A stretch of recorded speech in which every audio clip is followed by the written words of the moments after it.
First look, gusto mo pinagi Pucho Abel. Pumalagpag po muna lahat sa ating pinakamamahal na Panginoon. Lahat po kami sa first look. At purihin po ang ating pinakamamahal na Panginoon. So, bago po sa magpapatuloy, mga kapatid, tayo po muna po ay manalangin sa ating pinakamamahal na Panginoon at hilingin po natin ang gabay, basbas, patnubay ng ating pong dakilang Diyos sa ating pong pag-aaral ng kanyang pong banal na salita sa mga oras na ito. So tayo pong lahat mga kapatid ay magkaisa pong manalangin. O po dakila at mapagpala po namin Ama, Diyos na kataas-taasan, Diyos na pinakamakapangyarihan sa lahat ng mga panahon. Sa matamis sa pangalan mo po, aming pinakamamahal na Panginoong Diyos. Sa mga oras na ito, mahal na Panginoon, narito po ang bawat isa sa amin. Kami po ay nagpapakumbabang loob. Kami po ay humihingi po ng tawad sa aming pong mga nagawang kasalanan, sa aming mga pagkukulang, sa aming mga pagkakamali. Patawarin mo po ang bawat isa sa amin. At aming pong ilinadalangin sa iyo, mahal na Panginoon Diyos, na kung paano mo po pinagpala at nilangsan ang mga naunang bahagi ng iyong pong gawain, mahal na Panginoon Diyos. Ganoon din po, Diyos, sa aming pag-aaral ng iyong pong banal na salita sa mga oras na ito. Gamitin mo po ang iyong pong apaglingkod bilang daluyan ng espiritual na pagpapala. At ikaw po ang maglagay ng mga salita na dapat po salitain. Dahil kung sagana ng aking mahal na Panginoon, ay wala po akong magagawa. Bless you po at pagpalain ang aming pag-aaral sa gabi nito. Sa pangalan ni Jesus. Sa pangalan ni Jesus, lahat ng sagabal at hadlang sa aming pag-aaral. Sa ating Jesus name. In Jesus name. In Jesus name. Lahat po tayo magsabi dito. Gaya po siya po mga kapatid, kayo po ay makabalik po sa inyo po mga inupuan. First Lord. At bago po sa pagpapatuloy, ang pinakamataas sa pagpupuri, pagluluwalhati, pagdadakila, pagsamba, pagpaparangal ay tanging sa pangalan ng ating pinakamamahal na Panginoong Diyos. At ganoon din po sa lahat po ng ating po mga kasamang manggagawa sa ubasan po ng ating pinakamamahal na Panginoong Diyos. Isang mapagpalang gabi. At ganoon din po sa lahat po ng ating mga minamahal natin ng mga kapatiran, baguhan man at datihan. Isang mapagpalang gabi po sa inyo pong lahat. Praise the Lord. At ganoon po sa ating pong mga bisita na ating pong kasama po sa gabi ito. Welcome po kayo sa gawain po ng ating pinakamamahal na Panginoong Diyos. Amen? At ganoon din po sa lahat po ng ating pong mga minamahal natin ng mga viewers, sa mga kapatid po natin na patuloy din po sumusubaybay, sa mapagpalang gabi po. At ganoon din po sa lahat ng ating pong mga minamahal natin ng mga kapatiran, sa mapagpalang gabi po sa inyo pong lahat. At higit po sa lahat muli, ang pinakamataas, pagpupuri, pagluluwalhati, pagdadakila, pagsamba, ay tanging sa pangalan po ng ating pinakamamahal na Panginoong Diyos. Amen. So gabi ito mga kapatid, tayo po ay darako sa ating pag-aaral ng salita po ng ating pinakamamahal na Panginoong Diyos, na dito po mga kapatid, kapag ang tao, tinatanong mo ang tao kung gustong makarating ng langit, marami po yung gusto. Tama? Pag tinatanong natin ang tao, gusto mo ba ng langit? Gusto mo bang makarating sa langit? So marami pong tao na gustong makarating sa langit. Subalit, mga minamahal kong mga kapatid, hindi nakakarating sa simbahan. Yung langit nga, mga minamahal ko ba't gusto nilang marating, pero yung simbahan, mga kapatid, na napakarami, hindi lamang po dito sa ating bansa, kundi maging sa ibang bansa, may mga simbahan, subalit marami pong hindi nakakarating. Diba? Lahat po tayo mag-say, praise Lord. So ngayon, mga minamahal kong mga kapatid, kapag yung pamumuhay ba ng tao, yung pamumuhay ng tao noon at yung pamumuhay ng tao ngayon, may pagkakaiba ba? Mayroon po bang pagkakaiba? Ha? Wala. Walang pagkakaiba. Parihas lang. Amen? Lahat po tayo mag-say, praise Lord. So ngayon, mga minamahal ko mga kapatid, ito yung patunay niya kung bakit wala hong pagkakaiba. Kung ano yung pamumuhay ng tao noon, at ganun din yung pamumuhay ng tao ngayon. Hello. Dahil ang sabi po ng banal na kasulatan, dahil po ba tayo tagapagbasa? Okay. Ang sabi po ng banal na kasulatan, mga kapatid, ang sabi po ng banal na kasulatan sa aklat po ng Lucas, Kapitulo 17, ang talata po, mga kapatid, ay 26. Ganito po ang sinasabi ng banal na kasulatan. Sa aklat po ng Lucas, Kapitulo 17, ang talata po ay 26. Pakituloy na po ang basa hanggang 30. Amen. Praise the Lord. Dito po sa aklat ng Lucas, Kabanata 17, talata 26 hanggang sa 30. At kung paano ang nangyari sa mga kaarawan ni Noe, ay gayon din naman ang mangyayari sa mga kaarawan ng anak ng tao. Sila'y nagsisikain, sila'y nagsisiinom, sila'y nangangaasawa, at sila'y pinag-aasawa. Hanggang sa araw na pumasok sa daong ni Noe, at dumating ang paggunaw, at nilipol silang lahat. Gayon din naman kung paano ang nangyari sa mga kaarawan ni Lot. Sila'y nagsisikain, sila'y nagsisiinom, sila'y nagsisibili, sila'y nangagbibili, sila'y nangagtatanim, sila'y nangagtatayo ng bahay. Datapwat ng araw na umalis sa Sodoma si Lot, ay umulan mula sa langit ng apoy at asopre, at nilipol silang lahat. Kaya hindi naman ang mangyayari sa araw na ang anak ng tao ay mahayag. Yes, Lord. Ganito po sa pagbabasa po ng salita ng ating pinakamamahal na Panginoong Diyos. Ang sabi po ng banal na kasulatan, mga kapatid, na kung paano noon sa mga kaarawan o paano po yung nangyari sa mga kaarawan ni Noe, gayon din naman ang mangyayari sa kaarawan ng anak ng tao. Diba? So ano po yung nangyari noon? Mga minamahal kong mga kapatid, ano po ba yung nangyari noon? Ang nangyari po noon, mga kapatid ko, ay nilipol ng ating pinakamamahal na Panginoong Diyos yung naunang daigdig. O marami pong tao ang namatay, marami pong tao ang napahamak, at marami po ang tao, mga kapatid, na abala sa kanilang pong paghahanap buhay, abala sa kanilang mga trabaho, abala sa kanilang pong mga negosyo, at abala sa pagtatayo ng bahay, abala sa pagtatanim, mais man o palay man o anumang klaseng itinatanim nila para po sa kanilang pong kabuhayan, mga kapatid. Yun po ang buhay ng tao noon.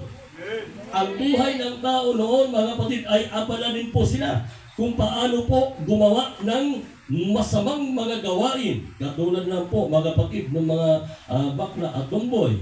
Yun din po yung isa sa dahilan kung bakit ginunaw ng mahal na Diyos ang lupa ng Sodoma o ang bayan ng Sodoma at Gomorrah. Dahil po sa mga masasamang ginawa ng mga tao na hindi ho, mga kapatid, nagkakaroon ng time o oras para sa ating pinakamamahal na Panginoong Diyos. Amen? So ngayon, mga minamahal kong mga kapatid, bakit po ito sinasabi ng banal na kasulatan? Sapagkat ang nais ng ating pinakamamahal na Panginoong Diyos, ito po'y pinapaalam sa atin, ipinapaalala sa atin na ayaw ng Diyos na tayo po ay mapahamak. Kaya ang gusto ng mahal na Diyos, magkaroon tayo ng oras, time, para sa paglilingkod sa ating pinakamamahal na Panginoong Diyos. Na hindi natin dapat pinapabayaan yung pinakamahalagang bagay na kung saan, mga kapatid, yung bagay na ito ay ito po yung magdadala sa atin para tayo po ay magkakamit ng kaligtasan. Amen? So ano yung bagay na ito? Mga minamahal kong mga kapatid, ito yung bagay na dapat yung ugnayan mo sa mahal na Panginoon ay hindi ho nawawala. Yung relasyon natin sa ating pinakamamahal na Panginoon Diyos, ito po ay hindi po nawawala. Sapagkat ito yung hinahanap ng ating pinakamamahal na Panginoong Diyos, na ito po yung ginawa ni Noe sa kabila, mga kapatid, na ganun po yung nangyayari sa kanyang kapaligiran. Si Noe po ay hindi ho, mga kapatid, tumalikod at umalis sa ating pinakamamahal na Panginoong Diyos. Amen? So nanatili itong si Noe kung paano yung pamumuhay ng sanlibutan, yung pamumuhay ng mundo, pamumuhay ng mga nakapaligid sa kanya. Si Noe po, mga kapatid, ay hindi ho nakikiayon sa kanila. At si Noe, sa kabila na siya po ay tagapangaral ng katuwiran, tagapangaral na salita ng mahal na Diyos, para ang tao'y lumakad ng ayon sa kalooban ng mahal na Panginoon, si Noe po ay pinagtatawanan pa. Amen? Hello? Lahat po tayo mag-stand for us, Lord. Kaya nasabi ng banal na kasulatan, mga minamahal ko, mga kapatid, pakiulit.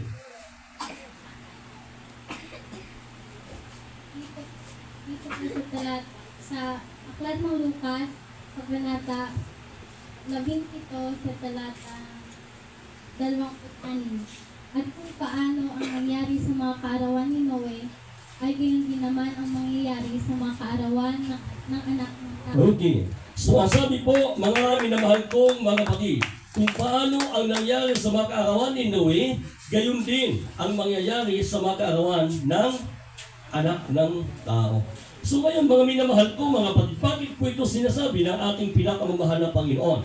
Para po, mga kapatid, maging handa tayo, maging aware po ang bawat isa na ito po ay mangyayari sa ayaw at sa gusto mo, magaganap at magaganap kung ano po ang nakasaad sa banal na kasulatan.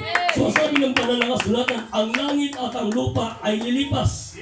Datapwat ang salita ng ating pinakamamahal na Panginoon ay mananatili magpakailan-kailan. Amen? Lahat po tayo sa first Lord.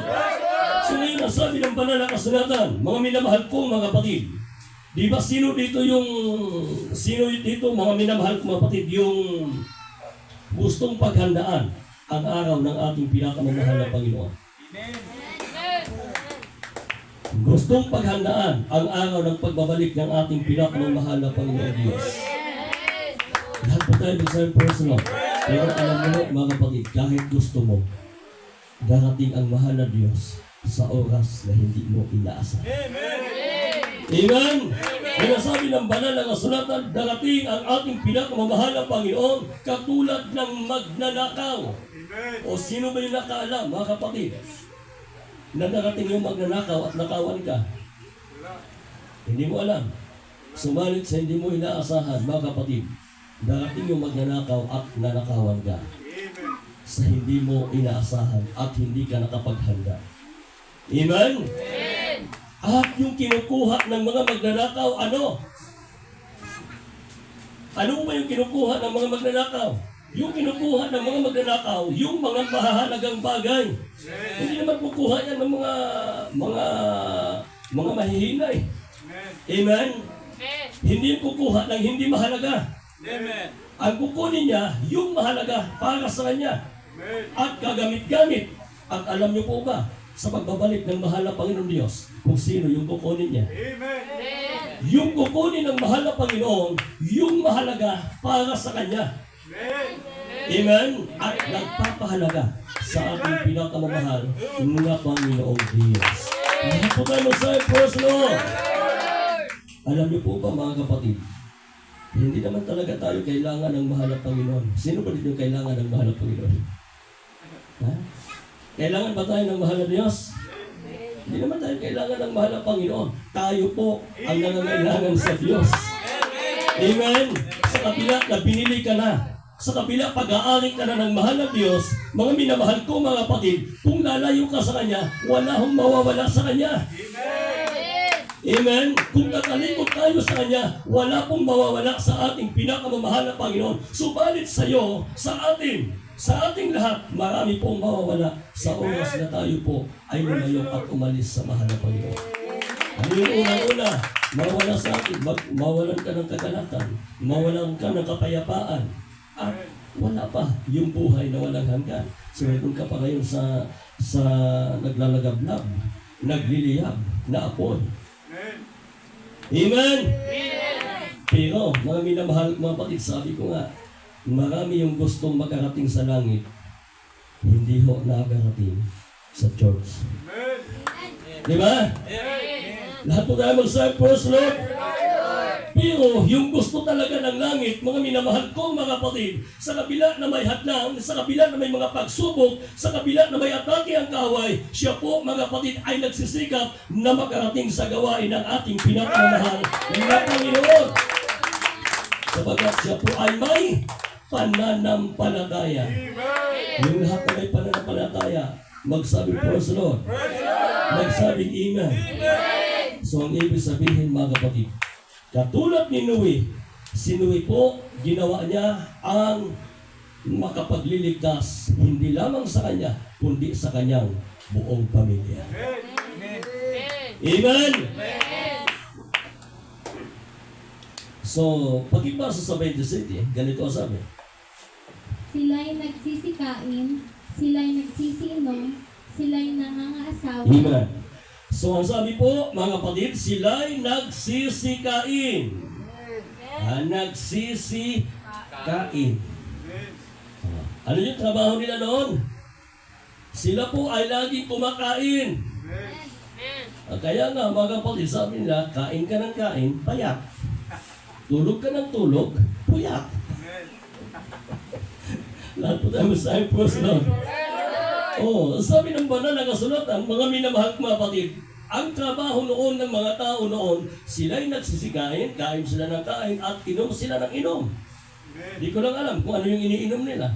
Marahil, mga kapatid, yung iniinom nila ay talagang hindi ho ayon sa kalooban ng mahal na Panginoong Diyos. Amen? Amen? O marahil, dahil kumakain, simple natural, ang iniinom nila ay tubig. Tama?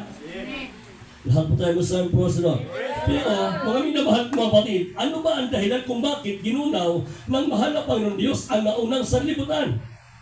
Ang isa sa dahilan kung bakit ginunaw ng mahal na Diyos ang naunang langit, ang naunang lupa, dahil po, mga kapatid ko, sa kanilahong ginagawang masasama.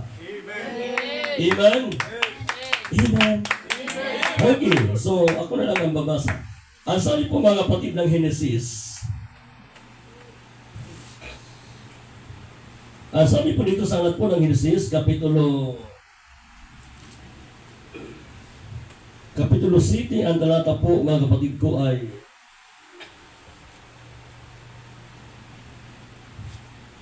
pumalakpak po muna ang lahat, sabi pinakamamahal na Panginoon. Dito po sa alat po ng Genesis, Kapitulo 6, ang talata po ay 5. Ganito ang sabi.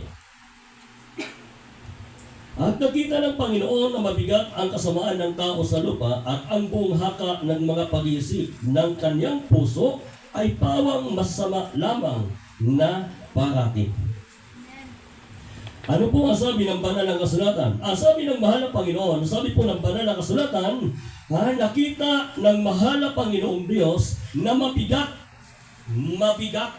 ang kasamaan. Pag sinabi pang mabigat, pwede bang magaan? Mabigat. Ibig sabihin, mga kapatid, talagang umabot na doon sa sukdulan. Amen? Na yung ginawa ng mga tao ay hindi na ho, mga kapatid, naging kaluguran sa paningin ng ating pinakamamahal na Panginoong Diyos. Kaya nga, umabot humantong doon, mga kapatid, na ginunaw niya na ang sanlibutan. At ang sabi pa ng banal na kasulatan sa kasunod, sa city, tama ba? Sa 6, nagsisi ang Panoon kung bakit niya nilalang ang tao. Amen. Amen? Kaya ang tanong, mga kapatid, kung sa panahon natin ngayon, iisipin mo na lang, isa ba ako sa dahilan? Ay isa ba ako na ang Diyos ay nagsisisi? Nakadepende naman yan eh. Kung ano yung pamumuhay na mayroon tayo ngayon. Kung yung pamumuhay na mayroon tayo ngayon ay makadiyos na pamumuhay, hindi pinagsisihan ng Diyos kung bakit tayo tao. Amen? Subalit kung namumuhay pa rin tayo sa mga makamundong pamumuhay at mga kasalanan, mga kapatid, isang tiyak na bagay, pinagsisihan ng Panginoon kung bakit ka pa. Kung bakit pa nilikha. Amen. Amen? Amen. Hello? Amen. Lahat po tayo mag-Cyprus, Lord. Wala sabi ng banal na kasulatan, mga minamahal mga kapatid, hindi na po pwede na ipako muli ang ating pinakamamahal na Panginoon sa krus para pasanin yung kasalanan mo sapagkat ginawa niya na. Amen. At alam niyo po ba yung ibig sabihin ng banal na kasulatan? Ang sabi ng Hebreo, Kapitulo 10, ang talata po ay 26. Ang sabi ko dyan, mga minamahal kong mga kapatid. Hello? Lahat po tayo mag-Cyprus, Lord. Pumanagpag po muna lahat sa ating pinakamamahal na Panginoon. Ano po ang sabi po ng banal na kasulatan? Sa po ng Hebreo, Kapitulo 10, ang talata po ay 26. Ang sabi po dito, sapagkat kung ating sinasadya ang pagkakasala, pagkatapos na ating matanggap ang pagkakilala sa katotohanan, ay wala nang haing natitira pa tungkol sa mga kasalanan. Amen. Kung sinasadya, ibig sabihin, mga minamahal ko mga kapatid, hindi lang ito talagang aksidente na nangyari, kundi sinadya. Pag sinadya mo yung isang pagkakasala, ang sabi ng banal na kasulatan, alam mo naman kasalanan, at ginawa mo, sinadya mo, ang sabi ng Biblia, wala nang haing natitira pa tungkol sa ginawa nating kasalanan. Amen? Lahat po tayo mag-Cyprus, Lord. Kaya nga, mga minamahal ko, mga kapatid, ang sabi ng banal na kasulatan, yung buhay noon ng mga tao noon, ganun din yung buhay ng mga tao ngayon. Ano po ang sabi? Sila ay nagsisikain, sila ay nag-iinom, sila ay pinag-aasawa, sila ay nag-aasawa, sila ay nagtatayo ng bahay, sila ay nagtatanim. Tingnan natin. Sa panahon ba natin ngayon, nangyayari ba yan? Yun din yung nangyayari ngayon. Amen? Kaya nga, yung ilan nga, mga minamahal mga kapatid, dahil sa abala sa trabaho, wala nang time para sumamba sa mahal na Panginoon. Yung araw na para sa mahal na Panginoon, ayun, nagtrabaho pa. Kaya ano po yung nangyari sa mga taong walang oras para sa Diyos? Dumating po yung baha. Natatawa pa nga sila. Ang init-init, tapos uulan. Tapos ikaw ngayon, halimbawa, kung ikaw ngayon yun, gumawa ka ng bangka doon sa pinakamataas na bundok. Tapos malayo pa sa dagat. Sa palagay mo kaya, hindi ka pagtatawanan. Okay na sana kung maliit lang yung ginawa mo Iyan laki. Hello? Lahat po tayo mag-Cyprus, no? Sa pinagtawanan, mga minamahal kong mga kapatid. Subalit nung dumating na po yung paggunaw, dumating na po yung umulan na ng umulan, mga minamahal kong mga kapatid, tumaas na ng tumaas yung tubig. Hala, doon na. Nagpapanik na sila. Doon na, mga minamahal kong mga kapatid, natatakot na sila. Doon na, may nagsabi na, naniniwala na kami. Lahat po tayo mag-Cyprus, no? Kasi mga kapatid, ang tao kasi, maniniwala lang sila pag nakikita nila. Amen? Yun yung natural sa tao. Maniniwala sila pag nakikita na nila. Sa oras na hindi nila makikita, hindi sila maniniwala. Hello? Yung iba nga, kahit nakita lang hindi pa nga naniniwala Bakit? Kasi gusto nila na sa sarili nila, sa buhay nila, ay maranasan nila. Lahat po tayo mag-Cyprus, no? Pumalakpag po muna lahat sa aming pinakamamahal na Panginoon.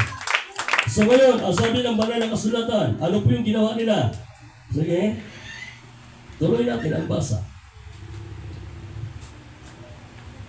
Sila pinapag-aasawa hanggang sa araw na pumasok sa daong si Noe at dumating ang pag-unaw at nilipol silang lahat. Okay, nalipo lahat